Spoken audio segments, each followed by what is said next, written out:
page at Dr. Zabby's Talk Show.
Aki gbogbo wa nílé lóko lẹ́yìn odi. Aki ìyá, aki bàbá, aki ẹ̀gbọ́n, aki àbúrò, aki wa ipe akúbójú ọjọ́ ṣeré.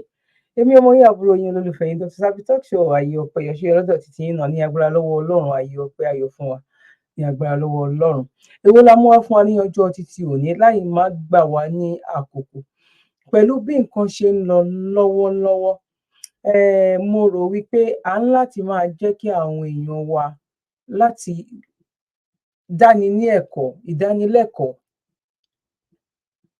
ìdánilẹ́kọ̀ọ́ òun ni eléyìí máa jẹ́ fún àwọn tí wọ́n wà ní gbogbo àwọn ìgbèríko Ìbàràpá méjèèjì, kí n pè wọ́n bẹ́ẹ̀, Ìbàràpá méjèèjì, attention. Àwọn ọmọ Ìbàràpá méjèèjì bóyá tán wà nílùú òyìnbó, especially àwọn tán wà nílẹ̀ Yorùbá. A fẹ́ kẹ́ bá wa fi àtẹ̀jíṣẹ́ la máa pélé, kẹ́ bá wa fi ránṣẹ́.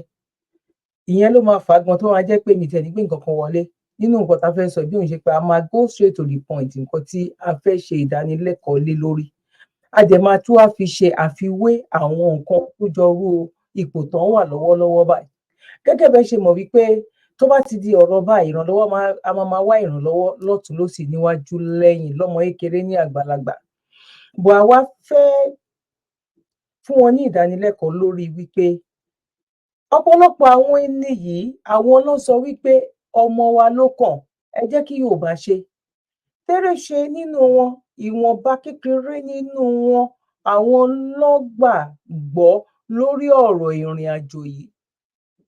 Kódà gan pàápàá gan, ká tún wá dá wọn sí ọ̀nà tó tún pọ̀, àwọn apá kan tún ti yí ọkàn padà lọ bá olóṣèlú lọ lọ́wọ́lọ́wọ́ yìí.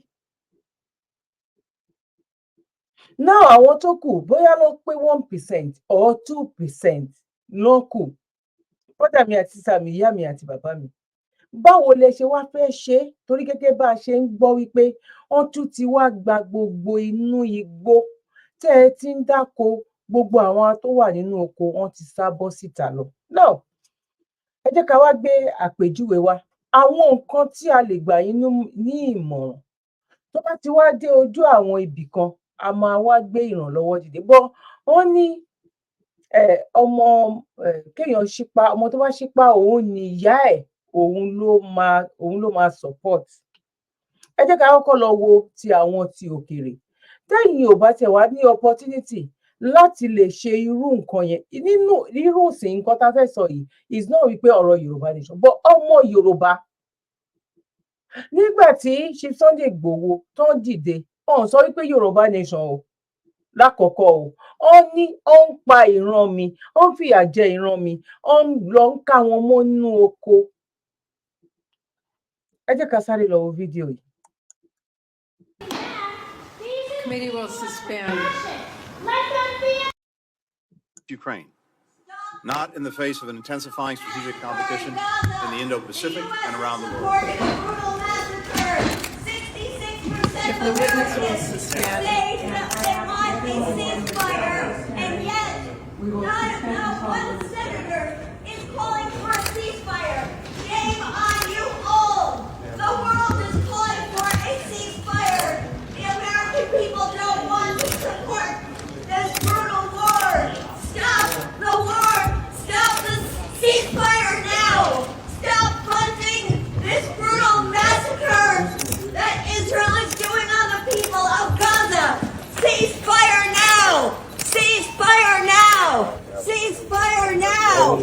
Cease fire now! Cease fire now! Stop supporting the brutal massacre of Gaza. The Israeli government is committing genocide against the people of Gaza. The American people do not want to support this brutal massacre. We demand that the U.S. government stop giving money to Israel. No more money for Israel. Stop supporting genocide. No more money for Israel. Stop supporting genocide. The Geneva Convention forbids the bombing of densely populated areas. Stop supporting the genocide and ethnic cleansing of the people of Gaza. Cease fire now! Save the children of Gaza! Save the children of Gaza! Cease fire now! Where is your pride, America? Nice that people feel very passionately, and I ask. Development must work hand in hand. Committee will suspend, and again, I appreciate that people feel passionately about these issues. I would ask that you respect our witnesses and our committee members and allow the American people to hear their testimony. We will pause until the room is clear. 300 people in Gaza, 3,500 kids dead. Come on, I'm an Army colonel, I'm a former diplomat, I resigned on that war in Iraq that you talked about. That was a terrible thing, and what we're doing right now and supporting Israel's genocide of Gaza is a terrible thing too. Stop the war! Cease fire now! Cease fire now! Stop aid to Israel! Peace is what we need, not more wars. Cease fire now! Don't give more money to merchants of war! They love this war! Trillions of dollars for war!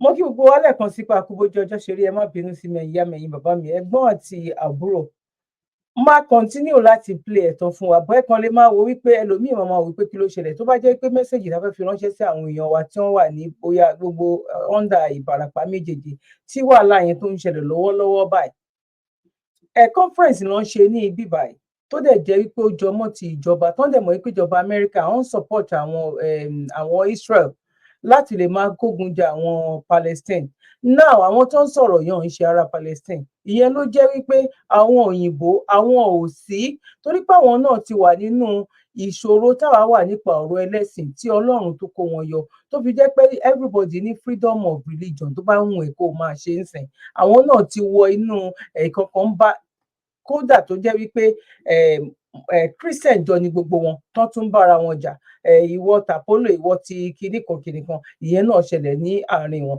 bọ àwọn ti dìde fún ìjọmọ ènìyàn sìn ó dìde fún ẹ̀sìn kẹ́sìn tó bá wù kó máa ṣe ẹ̀sìn kẹ́sìn tó bá wù kó gbàgbọ́ sí àwọn onífẹ̀ẹ́ sí ṣáàjẹ́ báwo ni ìfọ̀kànbalẹ̀ báwo lè fẹ́ wà ní bọ àwọn ìjọba wọn ló mọ̀ wípé ajẹgúdújẹrá náà ni àwọn náà ṣe mọ̀ wípé wọ́n ti dá sọ́rùn àwọn ẹ̀mí ni àwọn Russia àti the other side ń sìn tó ń jà wọ́n ti yọwọ́ ńbẹ̀ wọ́n tún ti padà lọ sí ọ̀dọ̀ àwọn Israel òun làwọn aráàlú wọn ń sọ ń sìn wípé ẹ stop nǹkan tẹ̀ ń ṣe ẹ stop láti sponsor wọn náà ibo là ń lọ ńbẹ̀ bọ́dà mi àti ìyá mi bàbá mi àti ẹ̀gbọ́n mi ni wípé ẹ bá wa ṣe ètò yìí kó dé ọ̀dọ̀ wọn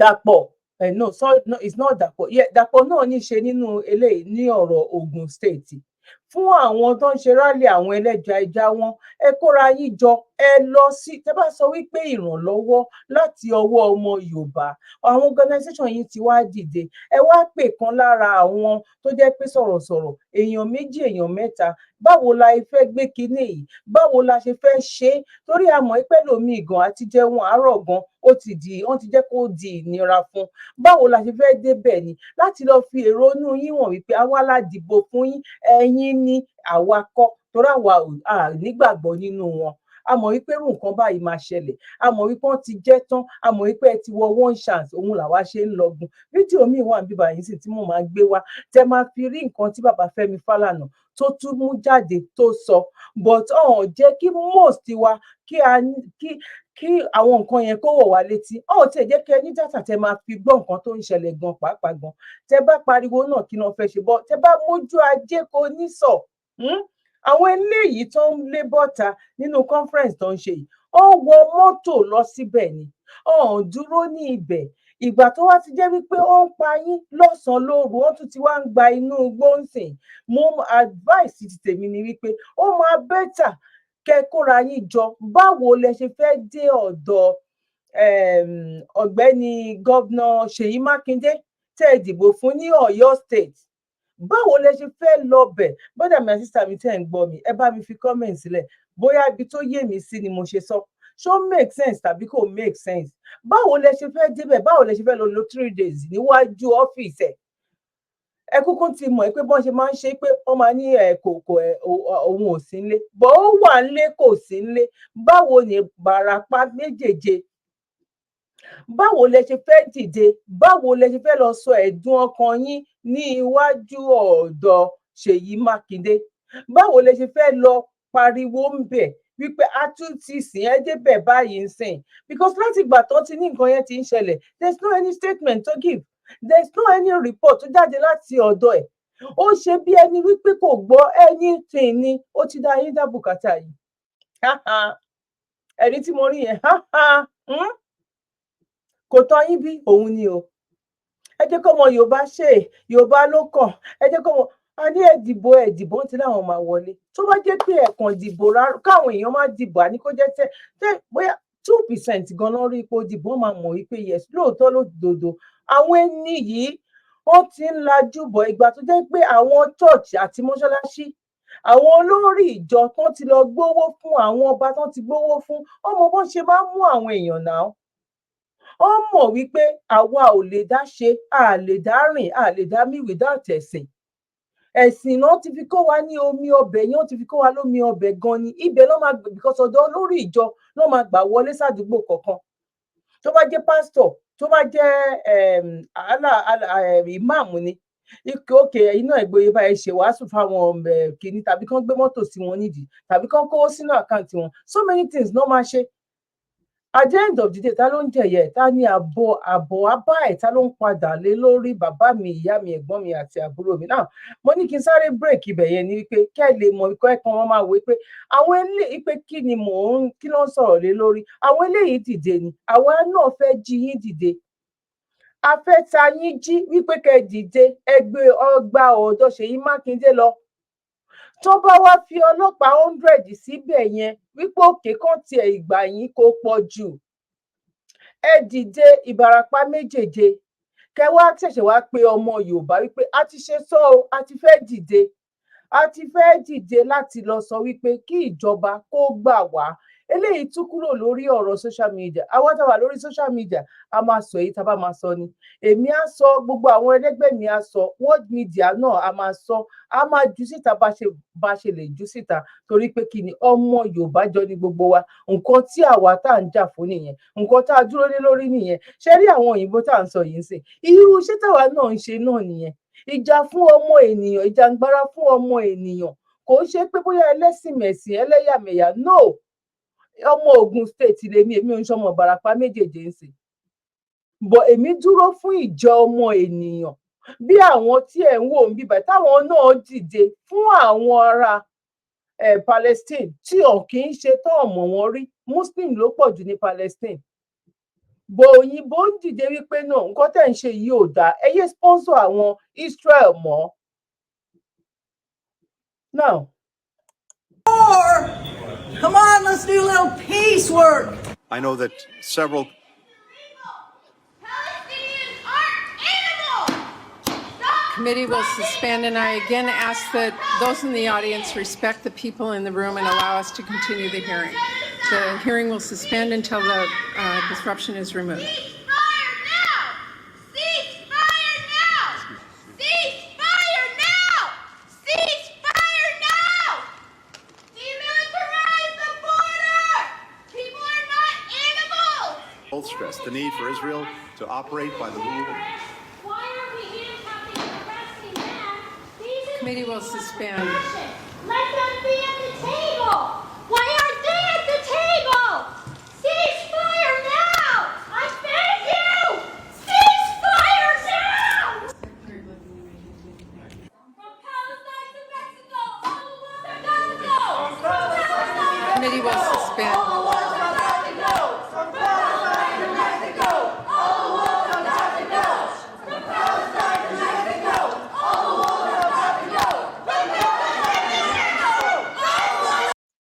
Now, àpẹẹrẹ lérè láti lè fi nǹkan tó jọ nǹkan láti fi wé nǹkan wípé ẹ̀yin tẹ́ wà ní Ìbàràpá Méjèèjì, what to do now at this moment. Ọ̀rọ̀ yìí kó tó dé ọ̀rọ̀ wípé ẹ kúkú mọ̀ wípé ìgbà wo la ṣì gbégbésẹ̀ lórí èyí tó ṣẹlẹ̀ bóyá bíi 2 weeks ago tí Igboho send message sí wọn wípé ẹ̀yin people yìí ẹ kúrò nínú igbó yẹn. But tá bá sọ pé kó wá ti dàjọ kó ààrẹ wá ti di àjọgbà, a máa jọ fight fún kinní ni, not èèyàn kan. Tó wá gba Yorùbá nation, Ìgbòho kọ́ ló máa fi ṣe surname Yorùbá, ọ̀ ní Ìgbòho nation. ní Zabi nation, ní sọ pé orúkọ mi nation. No. Yorùbá nation ló máa pè é. Nǹkan tó ipa tó ní kálukú bá wá kó òun náà máa wá sọ. Àwọn lágbájá báyìí, tán pera wọn báyìí, àwọn dẹ̀ ṣe pa báyìí, tí nǹkan báyìí tó fi rí báyìí, tí nǹkan báyìí tó fi rí báyìí, òun ni. Ẹ̀yin náà máa ṣe ipa tiyín. Ipa tí àwọn eléyìí lè ṣe, òun náà làwọn náà ṣe yìí. Now, ẹ jẹ́ ká gbọ́ nǹkan tí bàbá wa Fálànà tán sọ. And now those 3 refineries are not working for myself because my ear don't cover this evening. That is pauperizing our country and increasing poverty at a very dangerous level. Now, Comrade has started by referring to section 16. In fact, a subsection there says, the economic system, the state shall ensure that the economic system is not operated in such a way as to concentrate the wealth of the country in the hands of a few. It don't bust to if I dey talk something sometimes now no dey hear. So Nigeria government now sponsor Dangote, now give Dangote free land for refinery, borrowed money to Dangote from abroad in billions of dollars. Selling father don't finish, don't expose everything. That means the Nigeria government get am. So when people later discover, they now went to borrow money to give to Kaduna, Port Harcourt, and the last refinery.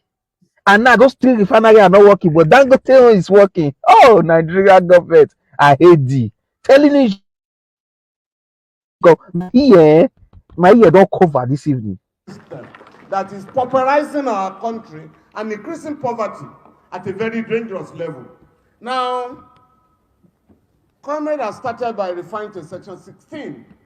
In fact, a subsection there says, the economic system, the state shall ensure that the economic system is not operated in such a way as to concentrate the wealth of the country in the hands of a few or a group. Now, when Dangote was said to be building a refinery, and I've said it publicly, the government of Nigeria gave him land free. They call it free economic zone for themselves. All the machinery imported, free. You can imagine. Which is illegal. You can imagine free land. Because nǹkan tá à ń sọ nìyẹn fún ẹ̀yin tó sọ pé wọ́n Nàìjíríà. Tẹ́yìn sọ pé bàbá wa ni tó bá jẹ́ pọ̀rọ̀ Yorùbá nation kò tí come out. It's another thing.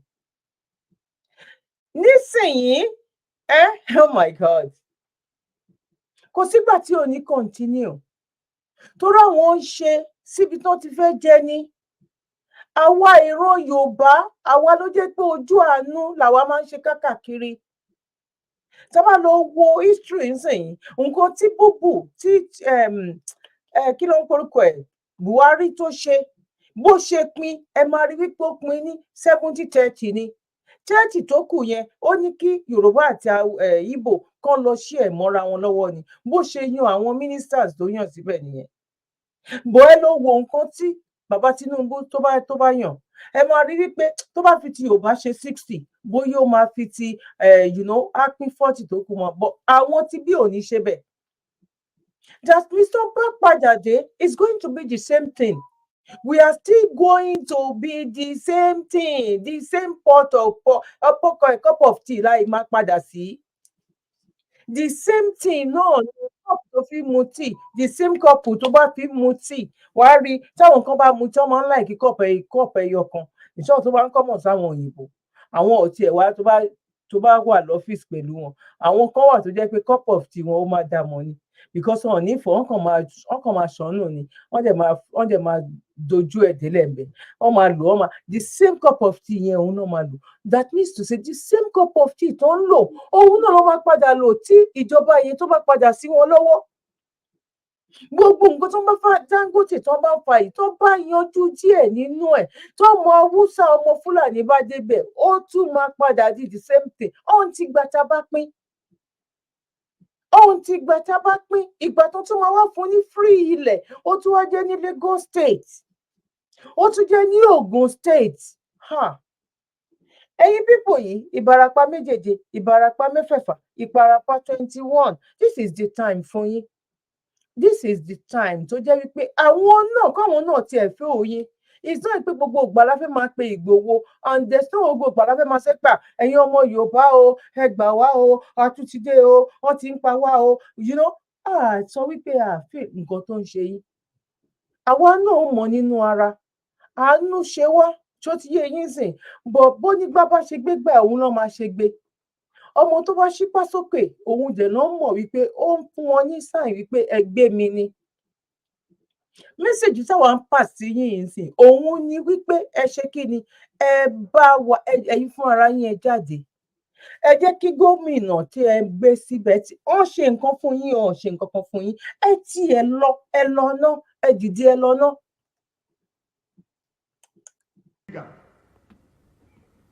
No duty was paid for the entire machinery, duty waivers. And the government went to the bank to take a loan of $2.7 billion to invest in the private sector. And they then said, we cannot fix our refineries. At that stage, we challenged them. You said government have no business in business. Why are you funding a private enterprise?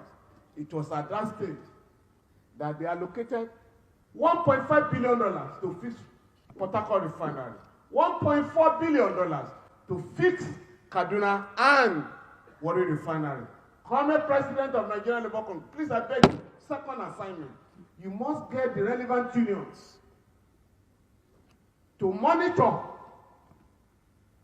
the ongoing rehabilitation of the refinery. Otherwise, these guys would divert the money criminally, as they have always done for the past 35 years. Secondly, those refineries are no longer enough for us. Refineries are being sold in Europe and America. The government must buy some of them and assemble them here so that we can earn money, revenue from our own natural resource. Government has spoken about solid minerals. Labor must also take cognizance of what is going on. They give licenses to individuals to go and mine and pay a pittance to the government. Sometimes you don't pay anything. I'm handling a case where the government said, don't pay for 5 years. We want to encourage you from one block where they're mining gold in Elisha. And the company will make $500 million in 1 year. No tax.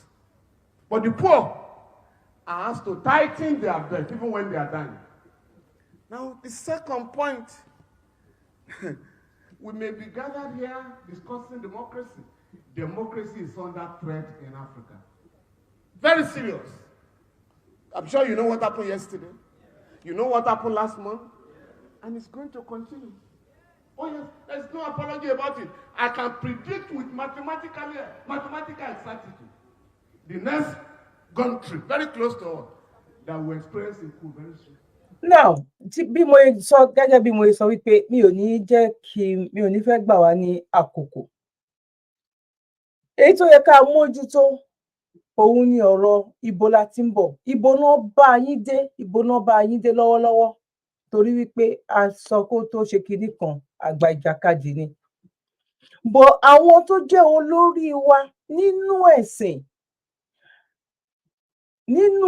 ni mò ń sọ o, tó yẹ kán dìde irú àwọn nǹkan báyìí láti lè máa sọ wípé àwọn gbóhùn Ọlọ́run, mẹ́sẹ̀jì Ọlọ́run wípé a ní ẹ̀yin pípù yìí ṣe dáadáa sẹ́ẹ̀.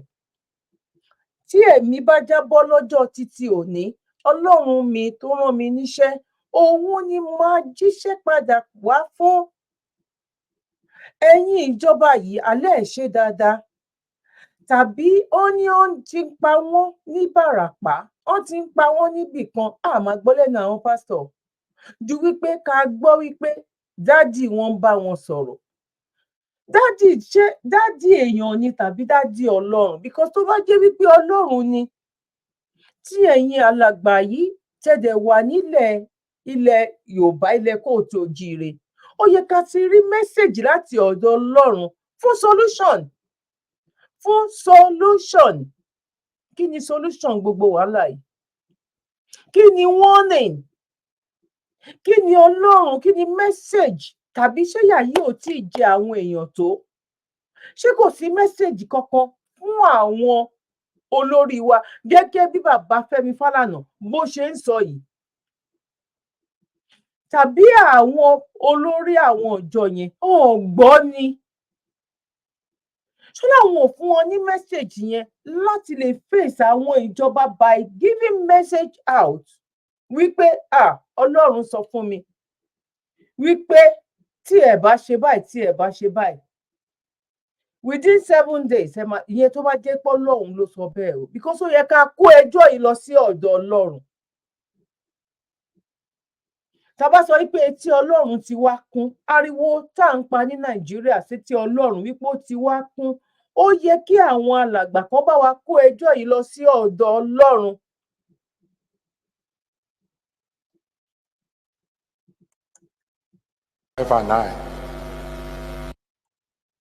And we have a pot in which we make tea.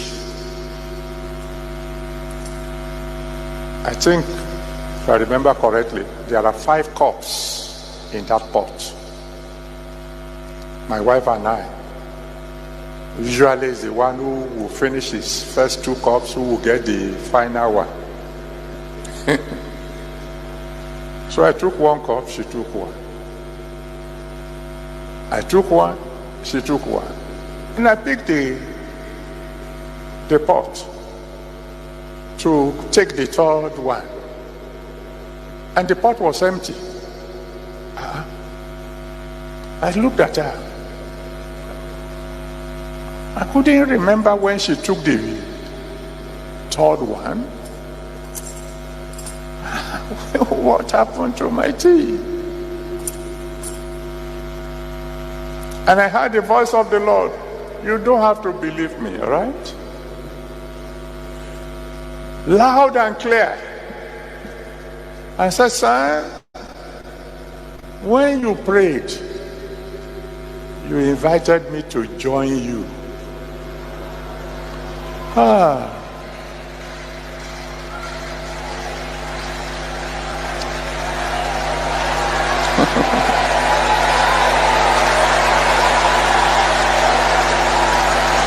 Some of you don't know why I call him Daddy. We have a relationship that is difficult to describe. And this is a very special anniversary. This is the relationship. Tàbí ẹ gbọ́. K'Ọlọ́run jẹ́ ká rí àwọn bàbá wa pẹ́. Gẹ́gẹ́ bí ṣe mọ̀ wípé èmi ò kí máa ń yájú sí àgbàlagbà. Bọ̀ ọ̀rọ̀ ni máa sọ, ọ̀rọ̀ ni mo fẹ́ sọ. Ọlọ́run ní jẹ́ ká ṣìwé àdẹ́ní ṣìgbọ́. relationship tán ní sí dádì, relationship tán ní sí Ọlọ́run. Ẹni tó bá ní relationship, in short, tẹ́mi bá nírú relationship tán ní sí Ọlọ́run, màá máa dárúkọ Buhari báyìí àti ìyá Buhari àti bàbá Buhari ni níwájú Aso Rock. Ọlọ́run ló ní kí n kó àpótí wá sí Aso Rock fún 1 week after iwájú Aso Rock mi wá bá yín nínú ibẹ̀ o. Gẹ́gẹ́ bẹ́ẹ̀ ṣe mọ̀ wípé olórí tí mo jẹ́ ní bóyá láfíríkà ni ò nílẹ̀ Nàìjíríà ò nílẹ̀ Yorùbá. Mo dẹ̀ ń gbóhùn Ọlọ́run yẹn ni. Ó dàbí pé ẹ gbọ́ mi dáadáa lórí rédíò tàbí mẹ́sẹ̀jì mi ò tó yín. Ọlọ́run sọ fún mi with relationship tó wà pẹ̀lú bàbá mi yẹn. Ìyà ń jẹ àwọn ènìyàn mi. Ẹ tú àwọn ènìyàn mi sílẹ̀ nínú ìdè. Bó ṣe ń ká wa lára yìí, ó yẹ kó ká àwọn èèyàn Ọlọ́run lára ju àwa lọ. Ẹ tú àwọn èèyàn mi sílẹ̀. Ọlọ́run sọ bẹ́ẹ̀ ṣe pé kẹ́ tú wọn sílẹ̀ nínú ìdè. Because ẹ̀yin ní relationship tó wà láàárín ẹ̀yin àti dádì yín is too ó close gan, 1-to-1 ni. Ní intermediary ní àárín méjì tàbí nǹkan kan. No, direct ni.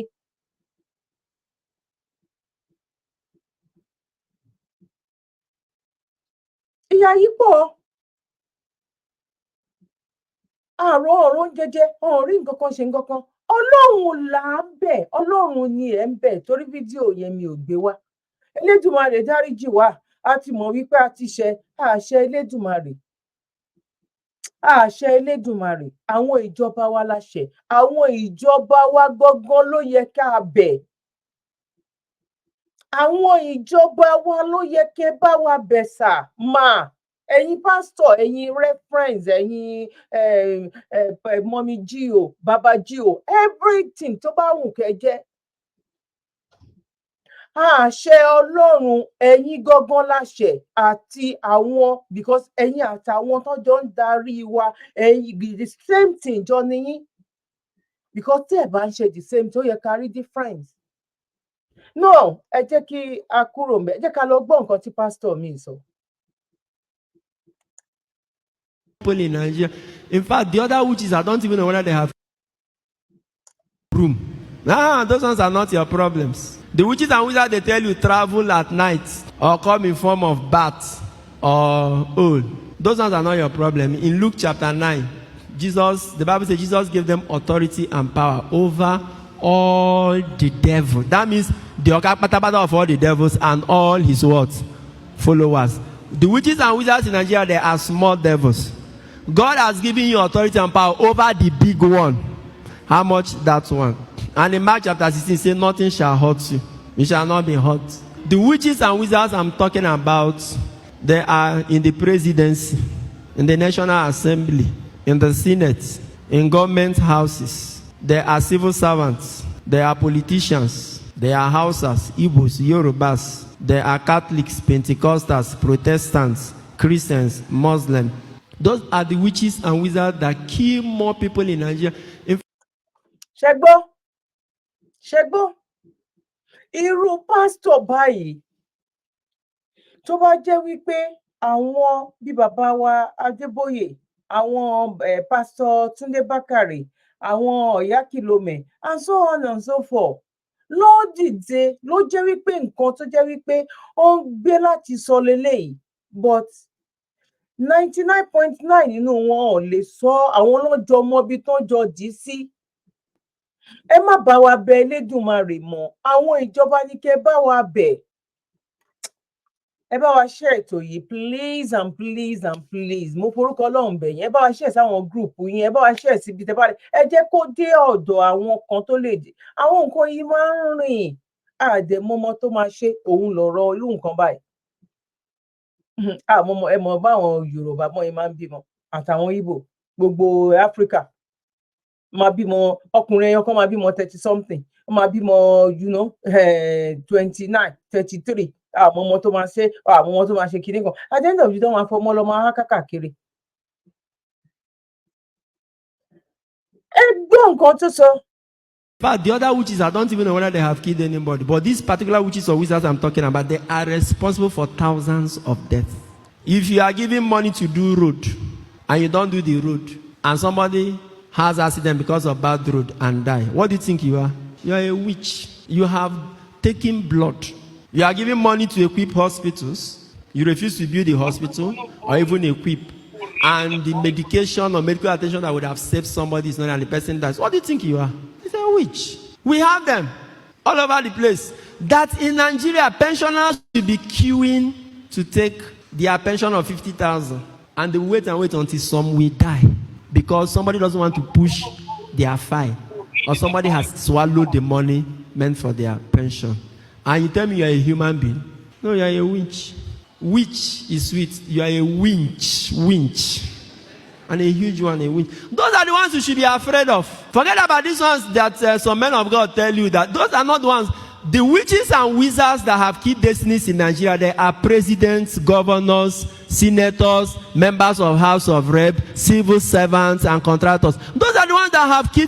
All these deliverance you are running about for people to release your destiny. Those who are holding your destiny, they are in Aso Rock. I am very serious about it. It's not the small witches they say they are flying up and down. Those ones, they are looking for blood. If they don't see your blood, they will go and chop fruit and rest. You survive this kind of people in Nigeria, you should be happy. There's another set of witches and wizards, fake pastors and men of God. Those ones who have given people wrong pseudo-religious theories. They have destroyed marriages, bankrupted businesses, and made people to start thinking backward. They even block you from seeing where your real problem is coming. Men of God are coming to a family, and brother will become afraid of his own brother. Relatives will no longer eat their food. Before you even shake a relative, you remember what they told you, that they are transferring power. If you have survived all these forces, just know that Psalm 91 is working in your life. He said 1,000 may fall at your side, 10,000 at your right. You, it will never approach, because his faithfulness is buckler and shield. He said your eyes have only to look to see how the wicked are repaid. He has given his angels charge over you to keep you in all your ways. It can also be Psalm 125. Those who put their trust in the Lord, they are like Mount Zion that cannot be shaken, that stands firm forever. And as the mountains surround Jerusalem, so the Lord surrounds his people. Help me tell somebody, God has surrounded you. God has surrounded you. That is the reason you are alive today. And I pray that he'll continue to surround you all the days of your life. In Nigeria, our average life expectancy is very low. What is keeping us alive aren't things you see physically, it's by the grace of God. That's why you should wake up and be thankful. In Nigeria especially. The real issue, of course, is why aren't Africans using their own resources to do things? No. Gbogbo àwọn eléyìí gbogbo ìgbà ni màá máa lo fídíò ọ̀gbẹ́ni because ó jọ mọ́ nǹkan tí lọ́wọ́lọ́wọ́ nǹkan tá à ń sọ lọ́wọ́lọ́wọ́. Ẹ̀yin tí ẹ bá ti wo program tí mo ṣe, mi ò ní play full, ẹ̀ máa kàn play díẹ̀ nínú ẹ̀. Ó ní tó bá ti yá, ó ní àwọn máa kógun wá jà Áfíríkà ni, because kàkà kí àwọn Áfíríkà ká ṣe nǹkan tó wà meaningful, ká ṣe nǹkan tó make sense, ká ronú, ká pera wa ládùúgbò sádùúgbò, community sí community, à ń rely, à ń depend lórí àwọn kan. Ìwọ̀nba ní gbogbo wa la lè ṣe. Ìbàràpá méjèèje, à ń jí yín wípé kẹ́ dìde. Ẹ wá bẹ ṣe fẹ́ lọ fi èrò inú yín hàn ní ọ̀dọ̀ àwọn tẹ́ dìbò fún. Tó bá tiẹ̀ wá ṣe, àwọn èèyàn máa rí wípé ẹ dìde. Gbogbo àwọn eléyìí individual ló ń dìde. Àwọn eléyìí tún face àwa ọmọ Áfíríkà nísìnyí wípé ẹ sọ wípé à ń kó ọrọ̀ ajé yín. Àwọn olórí yín kọ́ ló ń tà fún wa ni. Aláwọn ti ṣe ọ̀nà, ti ṣe gbogbo everything, gbogbo ọrọ̀ ajé tán tí wọ́n á ṣe ń sìn ni pé báwo làwọn máa ṣe lé wa kúrò ní orí ilẹ̀ wa tán máa ṣe bí Israel ṣe ń ṣe sí wọ́n ṣe ń ṣe ń sìn. Gbogbo nǹkan tó ń ṣe yẹn plan work ni. Now, máa tó mẹ́tò wá sópin. Why does Mr. Beast have to go to Kenya to build water? I know you want to have your Wakanda, right? But do you expect white people to give it to you? No, you're supposed to build it yourself. Having said all this, Ṣé gbọ́, ẹ̀yin Ìbàràpá méjèèjì, ẹ̀yin fúnra yín, ẹ̀yin fúnra ara yín àwa wá kún yín lọ́wọ́ ẹ jẹ́ ń gbé bẹ̀rẹ̀ padà sẹ́yìn dé. Right? But do you expect white people to give it to you? No, you're supposed to build it yourself. Ẹ̀yin expect wípé àwa ọmọ Yorùbá àwa lè expect tẹ́ ẹ̀ dìbò fún. Why tẹ́yin ò gbégbá yín níbi tó ti wúwo gan ni níbi tó ti wúwo. À ń support yín ni o, èmi ò against yín mi ìbú yín o. But à ń fúnra wa ní ìmọ̀ràn ni. Kò yé yín sìn, à ń fúnra wa nímọ̀ràn wípé ẹ gbé níbi tó ti wúwo, ẹ gbé lọ bá àwọn tí wọ́n wà ńbẹ̀ ipá ọmọ Yorùbá. So that tó bá wà, tẹ́ bá wà ńbẹ̀, Tinubu máa gbọ́ ní Àbújá. Tinubu máa ṣe kí ni? Tóun náà bá ṣe bí ti bàbá Ìyábọ̀ fún yín wípé ẹ kúkú ń dìbò fóun. Èmi ò mọ bọ́rọ̀ bóyín ṣe jẹ́ ńbẹ̀ o. Bóyá gbà tán ka ìbò ní area ọ̀dọ̀ yín, bóyá ó ní pẹ́lẹ́ or bóyá ó gbé fúkẹ́ or bóyá kò gbé fúkẹ́ yẹn dẹ̀ kò sí yín lọ́wọ́. But you have to do something. You have to take a step now at this moment. Pẹ̀lú report tẹ́ ń give wípé ewu tún ti wà nínú surroundings Ìbàràpá méjèèjì yẹn ń sìn.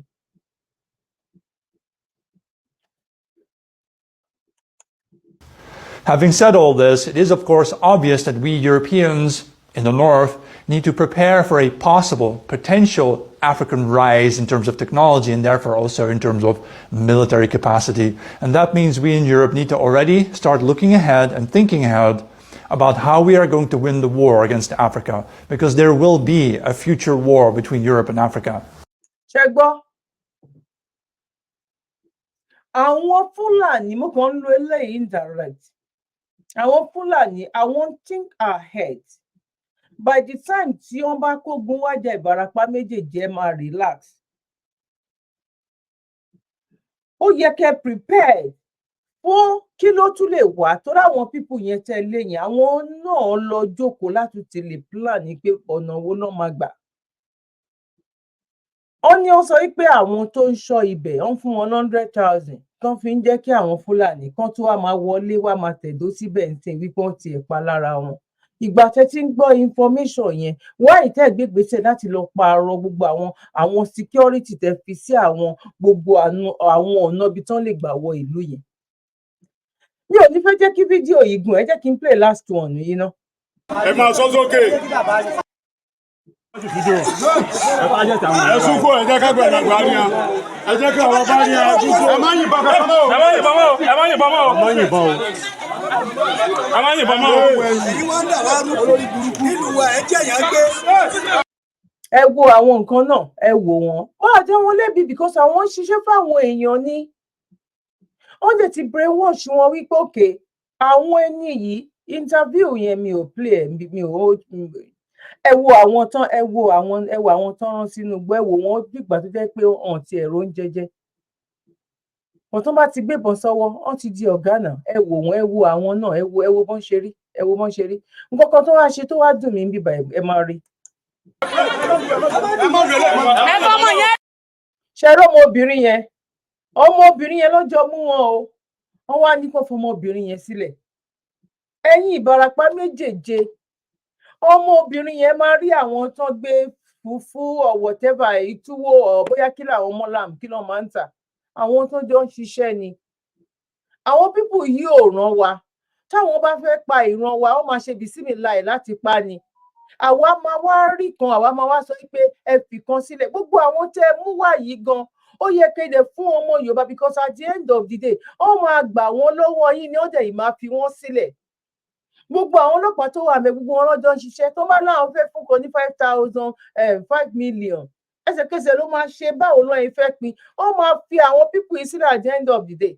Èèyàn mélòó ló ti mú nínú gbogbo àwọn Fúlàní tó ń mú tó jẹ́ pé a rí nínú pépà ìpọ́n lọ fún ní life imprisonment.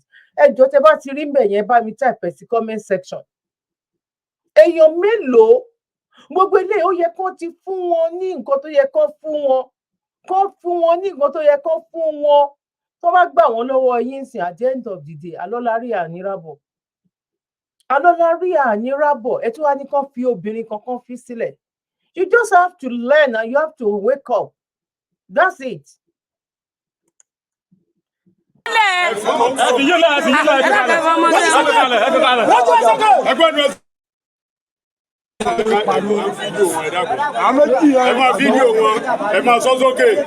Gbogbo àwọn pípù yẹn, gbogbo wọn ló mojú yín, gbogbo fídíò yìí ló máa dí ọwọ́ wọn, gbogbo àwọn sẹ́ẹ̀tì wọn.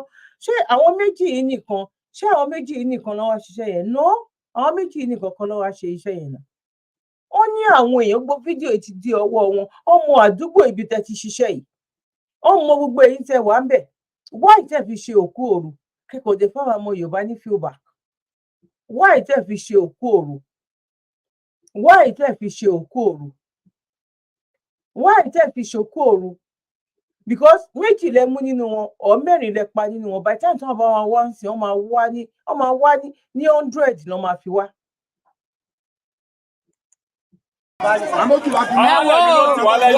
Mọ́mí àwọn tó gbé tán pásítọ̀ Wálé ni o, àwọn ní o. Ẹ ti gbọ́ mọ́mí. Àwọn tó pa pásítọ̀ Wálé rè o. Àwọn tó pa pásítọ̀ Wálé, àwọn tó pa èmi ò mọ̀ ibi tó jẹ́ pé ẹ mọ̀ sẹ́ pé ó lè pa pásítọ̀. Báwo ló lè ṣe fẹ́ pa pásítọ̀? Báwo ni o lè ṣe fẹ́ pa pásítọ̀? Ó di ní pásítọ̀ tó ń gbọ́ iṣẹ́ ìránṣẹ́ Ọlọ́run, tó ń gbọ́ iṣẹ́ láti ọ̀dọ̀ Ọlọ́run direct, tó ní relationship. Tàbí ẹ̀gbọ́n nǹkan tí bàbá sọ, bàbá Adébóyè tán sọ lẹ́ẹ̀kan ni relationship, closeness, everything tó wà láàrin àwọn àti Ọlọ́run. Ó wá jẹ́ pé wọ́n á máa yìnbọn fún pásítọ̀ tó máa rí pé èèyàn kan fẹ́ kú, pásítọ̀ tó máa rí pé olè ń bọ̀ níbì kan, pásítọ̀ yẹn ò wá rí wípé olè ń bọ̀ lọ́dọ̀ wọn. Ayẹyẹ tó ra yín, you will just have to wake up. You just have to wake up. Now, another video, àwọn fa eléyìí sọ fún wọn. Ghanaian eléyìí tí ń ṣẹlẹ̀. What again? You do oh my God. Mami, ìjàpàdé bẹ́ẹ̀ ni wáyé. Bí mi abẹ́ máa wù bú fún mi, ìjàpàdé bẹ́ẹ̀ ni wáyé. Ẹ̀nẹ́ wúwú, máa bẹ yẹ bọ̀bọ̀. Asọ́fọ́ náà yẹ ìjàpàdé ẹ̀. Ẹ kọ́ vacation, ẹ wọ Dubai, ẹ bí kọ́ vacation. Ẹ ṣàgbọ́ tẹ́ bá tiẹ̀ gbọ́ Ghanaian, tá a bá gbọ́ Ghanaian. Ẹ wo Dubai, ẹ wo America. Ibo lẹ ti rí gbogbo orú àwọn nǹkan báyìí ń bẹ̀?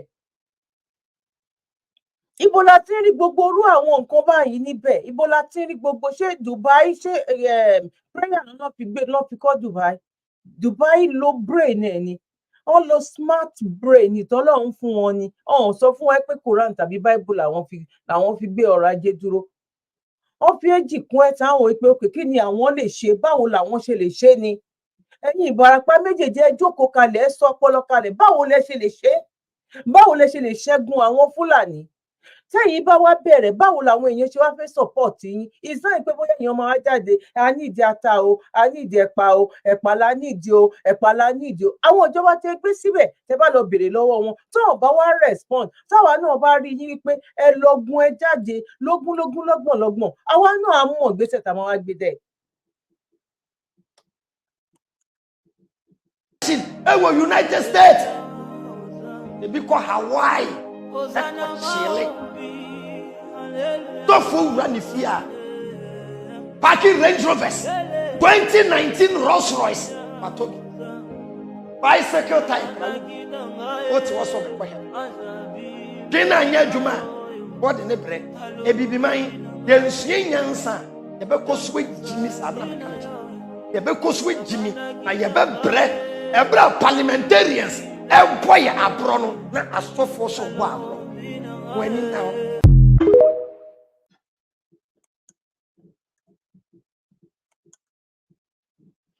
Náà mo kí gbogbo wa nílé lóko lẹ́yìn òdì pé akúbójú ọjọ́ ṣe rí, mo kí ẹ̀yin ìyá, mo kí ẹ̀yin bàbá, mo kí ẹ̀gbọ́n, mo kí àbúrò.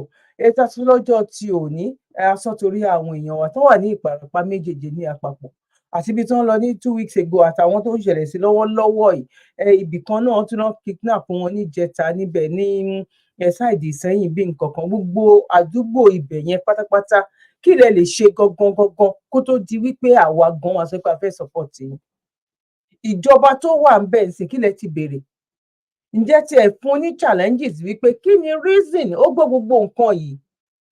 ǹjẹ́ ẹ ṣe short video ẹ send ẹ̀ síta, ǹjẹ́ ẹ sọ wípé ẹ fẹ́ dìde láti lè lọ lẹ fẹ́ lọ bá nínú ọ́fíìsì, ẹ fẹ́ dúró síwájú ọ́fíìsì, ẹ fẹ́ organize báwo lẹ ṣe lọ sí station wípé òkè ẹ fún wa ní lẹ́tà a fẹ́ lọ fún rally nǹkan báyìí ló ń ṣẹlẹ̀ àti fún yín ní clue èyí tó bá wá kù ẹ jẹ́ káwa rí ká tó wá mọ ibi tá ti fẹ́ gbé.